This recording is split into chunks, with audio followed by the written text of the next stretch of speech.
Welcome to The Language Lens, an education podcast brought to you by Penn and Education in partnership with the Pennsylvania Department of Education. Hosted by me, Dr. Andrea Kolb, and Bob Meisel, Title III Director and Bilingual Education Advisor at the Pennsylvania Department of Education. Welcome back to Language Lens. We're thrilled that you're joining us again, and we're really excited today. We've got a really cool topic to share with you. We are focusing in today on innovative teaching strategies that really connect the four language domains: speaking, listening, reading, and writing, which is, of course, how our English learners are assessed, and we monitor their growth that way. Right, Bob? Yeah, that's right, Andrea. So the annual language proficiency assessment, the access that comes from the WIDA consortium that Pennsylvania is a part of, it measures students' English proficiency in the four domains of listening, speaking, reading, and writing. And that's what we use for state accountability for English learners. That's how we measure growth. That's how local school districts measure their program effectiveness. And then for reclassification, that's when students exit the EL program, when they're considered proficient, we use what's called the overall proficiency level, the overall composite proficiency level. And what that is, it's a combination of all four of the domains of listening, speaking, reading, and writing, and it produces a single score. And then we have a cutoff for that we use when we're reclassifying students from active EL to former EL. So it's very important, obviously, that teachers are thinking about developing kids, helping support them in developing English in all four of those domains and not just focusing on, sometimes there's a specific focus on literacy maybe and reading and writing, and sometimes, we'll de-emphasize some of the other domains. So it's important. We're always reminding people to remember that all four domains are important. You have to be teaching and engaging kids in all four of the language domains. Yeah. And I think to your point, right, sometimes we zoom in, and sometimes that's important to zoom in on a particular language domain that maybe we're focusing on, targeted speaking support, or we're focusing on writing and structured writing. But really thinking about a program that integrates all those domains where students are using that language meaningfully, they're creating a product, and they need to use all four to do it. So we're really excited to have Elizabeth Coyle with us today. You go by Liz, right? Yes. So we have Liz Coyle with us from Quakertown Community School District. And Liz is going to talk about the development of how she led the development of a podcast for English learners on the Language Lens podcast today, and why that was so important. So Liz, why don't you start off by saying hello and introducing yourself? Hello, my name is Liz Coyle. I'm finishing my 18th year teaching ELD. I've been in Quakertown for about 15 years, and I teach K through 5 ELD. Nice. So why a podcast? What led you to do that? What value did you think it would bring for English learners? What were you hoping to accomplish? Well, as you said, as ELD teachers, we really do tackle all four domains: listening, speaking, reading, writing. But I think if you ask any ELD teacher in Pennsylvania, any WIDA state, any maybe across the nation, we really need those authentic speaking practice opportunities for students. And I think podcasting, it was in the back of my mind. It was on my radar for years and years. It took a course I was taking for me to really say, let's try this. Let's use technology. Let's give students a greater audience for their speaking and their learning and sharing their knowledge and experiences. So I went for it with my students in grades, my English learners in grades 1 through 5, and they loved it, and it took off from there. So you had first graders creating a podcast. Can you talk us through how that started, or how did you get them interested in doing this? Mm-hmm. What does it look like? Well, the fun part was tackling that listening comprehension and then listening domain. We got to listen to a lot of podcasts first, and there are so many resources out there of student-created and kid-friendly podcasts out there. So we listened to many. We had rubrics. We evaluated a lot of them. We talked about the purpose of a podcast, audience. So there were so many opportunities and so many ideas coming from the students themselves on good topics, what to share, what's appropriate. This younger generation kind of grew up on YouTube, so we had to do some differentiation between a YouTube video, because a lot of them will default to, hey guys, today we're going to look at my lunchbox. But we talked a lot about the difference between audio only and more speaking only, and how to use your voice to communicate, and how that's the same and different from video creation. There's so many models out there between the NPR Student Podcast Challenge. There's a resource called ListenWise that offers quick, short examples of podcasts aimed at students in K through 12. So that part was really fun. And then students were more than ready to begin with my facilitation. Yeah. So, as a former teacher myself, especially with some newcomer students and English learners in general, it was really difficult to get them to dive into, oral language, so like speaking, and anyone who's learned a second language will know that first period, for a while, you really don't, it's like difficult. So what were some of the strategies? Like walk us through, like, how did you get them over that hump, so they were willing to dive in and start speaking, for the podcast?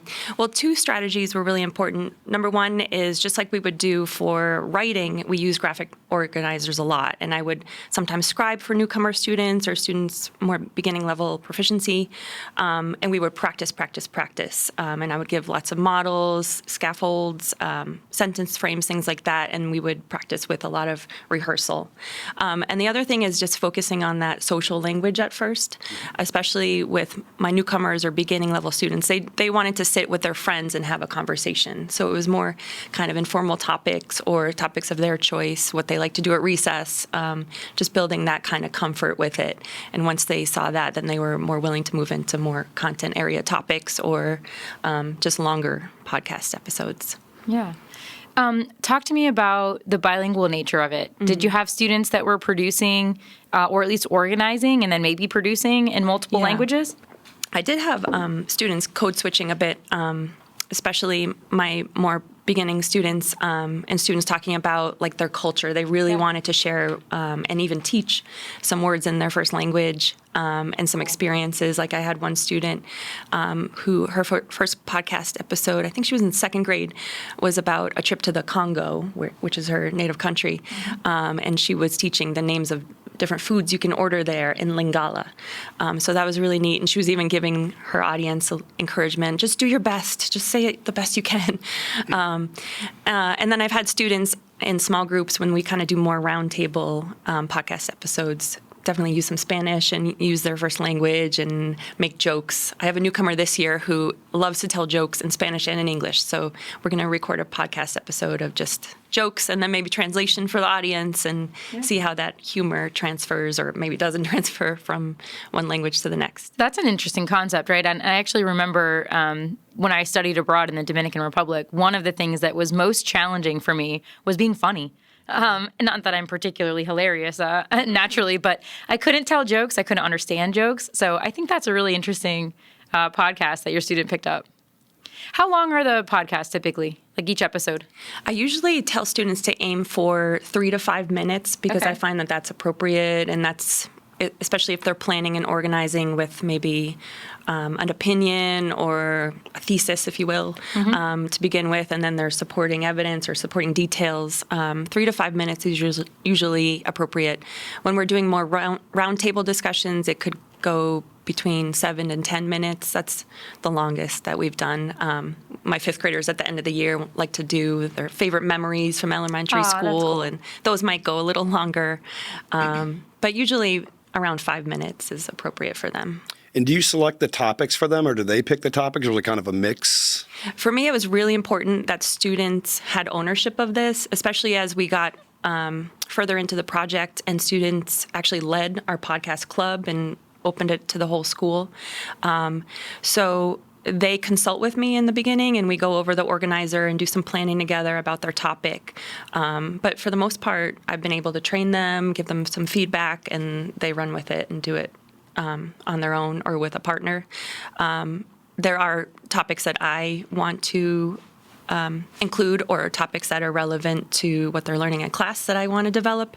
So then I direct those. But usually during our club meeting, it will be more student-directed, student leadership opportunities. But then when they're working with me, then sometimes I pick the topic. So I'm just curious, like, how long does it take from the initial planning point, when you first sit down to outline the podcast to the time that they actually sit down and record it with you? With elementary students, it varies. Sometimes we're working on an idea, we're developing it over 2 weeks. Other times, I'm like, you're ready to go. You have a lot to say. We're rehearsing this. We don't even need that organizer because you are kind of internalizing the structure, and we can record an episode in one day. And I get overzealous, and I want to share it that day. So it really depends. But I do like to look for opportunities for students to listen to what they say because, again, ask any ELL teacher. We need students to listen to their own speaking and reflect on it and look for areas to grow and areas of strength. And it makes them more comfortable to share it with the greater school community if they're sharing it in our small group first. Mm-hmm. So that's a really great next question then, because I was just thinking like, so then once they've recorded it, what happens then? What do you do with the recordings? Like walk us through the logistics of it, like what you're using, and then do you publish it? Who sees it? Yeah. Well, the technology is always changing, so I do use Wakelet to curate student episodes, and first they're shared with the school community through email through Wakelet, and then we share it with our PTO, and we share it in our newsletters through the school community, and also the district has an opportunity to listen as well. So they are out there in the world, and we have used tools in the past where they're published, they're online, they're findable. But generally, I would say our Wakelet page is our go-to, and that's where we curate whether students are using our learning management system to create their episodes. That's more independently, or they're working with me and I'm taking out my phone and recording through an app. So it's just a little bit of curation on my part, but I really like that because it's kind of our hub for everyone to access the episodes and be able to listen. Something that you just said there stood out to me because I would imagine there are some listeners who are like, that's a really cool idea and I want to do that, but we don't have, a podcast studio like the one we're sitting in right now. But it sounds like you were able to do this without needing a whole studio or a ton of expensive technology. Can you tell us again what you're using and how you were able to make that possible? Initially, I did go the route of I'm going to invest in this microphone I found on Amazon. It's going to be set up so great. I watch Abbott Elementary now and I'm like, ooh, they have a DIY studio. I want that. But really, we use available technologies, student Chromebooks, our learning management system, which is Seesaw, really easy to record audio there, and students can design a cover image too. I try to lean away from any videos or any selfies or headshots or anything, but if they want to design a cover image, that's fine with me. Otherwise, like student computers have fine audio for our purposes. I do listen to our early episodes with my outdated computer, and some of the audio is scratchy or not the best. But that's evolving, and it continues to evolve. But really, students pick up on the technology skills really easily, and they run with it. So that's really rewarding. That's great. So I'm also thinking about, and we were talking about the connecting of the language domains. It's pretty obvious around the speaking and listening part. We've talked a lot about that. But you also mentioned like the writing in terms of their preparing and the graphic organizers that they are working to write through, and maybe even scripting to some extent where they've got sentence frames that they're following. What about reading? Do they have to do research? You said some of the topics they pick up, they have to maybe do some research. And what are you using to do that, or how are you guiding them there? Absolutely. I've had students who want to do a whole series on endangered animals. Oh, cool. So they use our organizers and use online resources to take notes, to organize it in a way that's friendly to a podcast audience. I've also done some recordings of readers' theaters, which readers' theater is another one of my favorite strategies because it just layers in so much vocabulary and comprehension and reading fluency. Can you tell us a little bit more about that? Because that sounds really cool, and a lot of folks might not have ever heard of it. Yeah. So readers' theater is one of my favorite things to do with students. Again, to build their comprehension of a text, especially if we take a passage from a text they're reading in their ELA class. And we just script it out and assign roles. I love to do it with folk tales that they're reading in class. And it helps them develop reading fluency through repeated reading, expression. We zoom in on vocabulary, do mini lessons around the vocabulary in the text. And then podcasting has really given us a medium to share that and to share that with the world, so it becomes an artifact that they can listen to in the future when they revisit that book, or future grades are reading that text, they can listen to it. with one group, a fourth grade group, they were reading wilderness stories. So we read The Wild Robot at the end of the year. And we chose a really, really short chapter that had really strong, vivid language. And we zoomed in on that and used a little DIY Foley sound effects for our podcast, for our Readers Theater. We had like little bowls of water and they were making splashing sounds and things like that. So, and I heard that went viral when they got to middle school. So it's a big deal when you go viral with the middle school audience, right? Yeah. So things like that. So again, Readers Theater is a way to layer in content. We've done it with life cycle stories, things like that. Layer in reading skills, comprehension, vocabulary. And then if you add the podcast element, then you have that audience for it and you're creating that artifact that you can use in future years. So yeah, it's one of my favorite ways. And I like the way, too, you're talking about from a discourse perspective of if I'm researching endangered species, for example, and then I want to tell the world about it, I have to think about not just the words and the sentences, right, from the specific grammar points, but how I'm going to organize what I'm saying, right, into a sort of cohesive, fluid, there's a beginning, we've got, you said, the supporting details, and then I wrap this thing up. So really moving them into that reading, writing at the discourse level, which I think is really great, too. Bob, were you going to say something? Yeah, I agree. And so as you're talking, I'm thinking, you talk about the artifact and it existing out there and they can come back to it. And the one video went viral in middle school or whatever, which is really cool. But so that got me thinking, what's the feedback that you're getting from the students themselves, their teachers, like when they go to middle school, maybe parents, or what kind of feedback have you gotten from the audiences? It's amazing because I'll see my current ninth graders and they'll be like, Mrs. Coyle, remember Podcast Club? Are you still doing Podcast Club? So, and actually I did this project initially and I wasn't sure if I was going to continue it. And then two of my students, shout out Andrea and Kayla, came to me in September and said, Mrs. Coyle, are we doing podcast? Are we doing the podcast? So I brought it back and expanded it. They basically took ownership of it as a club, thanks to them. So it started as a class project that you were doing in ELD, and then students took it and turned it into this bigger club. And I'm assuming that you're the advisor for the club. That's really cool. Led by ELs, but open to everybody. And they accepted applications and they went through applications. They taught other students what a podcast was. They kind of supervised the curation and the sharing. But it is a point of pride for the students that are in the podcast club. And they love to share their voice out there. They love to share their experiences, their opinions. So it's been really rewarding. And I get great feedback from teachers in my school, from administration, from the community, from parents. So that's been really rewarding. Have you noticed, I guess the question would be, in your opinion, how has this impacted the students' language progression, their growth in English? Have you noticed a difference? Absolutely. And especially that organization when students have to speak, that's a hard skill to teach, right? Yeah. And so having them think about how I'm going to hook in the audience and how I'm going to organize my thought, state my thesis or my claim and support it and then close it all up. That's such an important skill for students, especially with our assessments. That's a requirement. Yeah. So that's been really rewarding. And then being able to listen to their episodes and give each other feedback and maybe even assess each other with a rubric, that's been worthwhile as well. Great.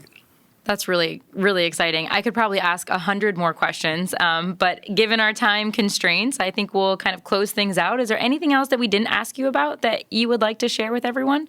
I will say if anybody wants to see some of the resources I've curated as part of this or see our podcast, listen to our podcast episodes, on Wakelet, I'm at Mrs. Coyle, PA. That's COYLE, capital PA.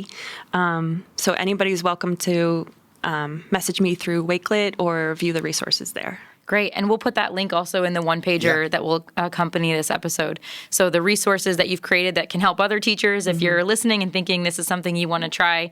And then also maybe some links to actual podcasts. You said they're out in the world, so we could tune in and hear some of your students products. Okay, that's great. Well, Liz, thank you so much for being here today and sharing this. Like, we're really excited when we hear something innovative that's really, pushing language development for ELs and bridging to current ed tech or trends in the field. And so I think this was just a really exciting example of what's possible. So thanks for being here. And to our listeners and viewers, we'll see you next time here on Language Lens.